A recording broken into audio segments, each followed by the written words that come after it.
आज भाजपचा स्थापना दिवस आहे आणि आपण लीगल सेलचे महाराष्ट्र प्रदेश उपाध्यक्ष आहात. काय बोलणार? नमस्कार, मी ॲडव्होकेट समृद्ध ताडमाने. मी आज भाजपचा स्थापना दिवसाच्या निमित्ताने सर्व कार्यकर्ते, पदाधिकारी, मतदार आणि समर्थकांना सर्वप्रथम शुभेच्छा देतो की तुमच्यामुळेच हा पक्ष आज उभा आहे. आणि त्यानंतर मी सांगू इच्छितो की भाजप हा जगातील सर्वात मोठा लोकशाही मार्गाने चालणारा पक्ष आहे. यामध्ये वंशवाद आणि घराणेशाहीला थारा नाही. भारतीय जनता पक्षाची कार्यकारिणी जी आहे त्याच्यामध्ये असं बोललं जातं की म्हणजे सर्वसामान्य कार्यकर्त्यांना मोठा केला जातो. आपलं काय म्हणणं आहे? नक्कीच मी एक सर्वसामान्य घरातला तरुण होतो. आज भाजपमध्ये मी 2014पासून काम करतो आहे.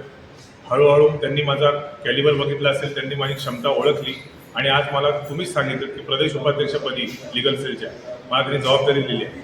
आणि नुसतीच जबाबदारी दिली नसून सर्व नेते आणि सर्व कार्यकर्ते, पदाधिकारी यांचा पाठिंबाच असतो आणि यामुळे आम्हाला जनतेचे प्रश्न सोडवणे नक्कीच सोपे होते.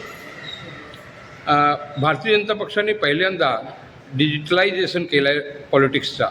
वार रूम उघडणं, त्याच्यानंतर सोशल मीडियावर प्रचार करणं, याबद्दल काय म्हणणं? जसा वेळ पुढे सरकतो तसं आपल्याला पुढे सरकावं लागतं. आज नोकिया कंपनीचे उदाहरण जर का घेतले तर त्यांनी अँड्रॉइडमध्ये न शिरल्यामुळे आज नोकिया कंपनी बंद पडली.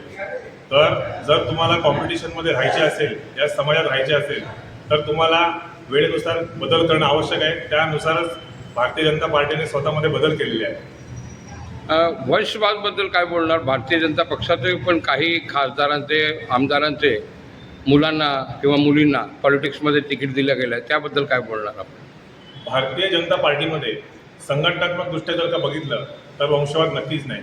तुम्ही सगळे राष्ट्रीय अध्यक्ष तपासून पहा, हे सगळ्या वेगवेगळ्या फॅमिलीमधून आलेले आहेत. आणि राहिला प्रश्न इलेक्शनचा की येथे सुद्धा कॅलिबर बघून तिकीट दिले जाते आणि जिंकून येण्याची क्षमता बघूनच तिकीट दिले जाते. जर का एखाद्या खासदाराच्या मुलाची जिंकून येण्याची क्षमता असेल तर त्याला तिकीट देण्यामध्ये काय गैर आहे?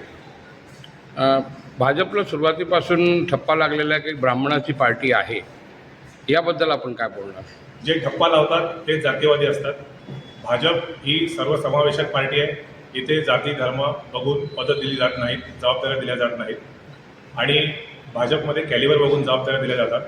जर का एखाद्या ब्राह्मणामध्ये कॅलिबर असेल तर भाजप त्यांना जबाबदारी देईल.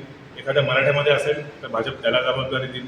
एखाद्या लिंगायतमध्ये असेल तर भाजप त्याला जबाबदारी देईल. त्यामुळे कॅलिबर बघून जबाबदारी दिली जाते. येथे जातीचा प्रश्न उद्भवतच नाही. आणि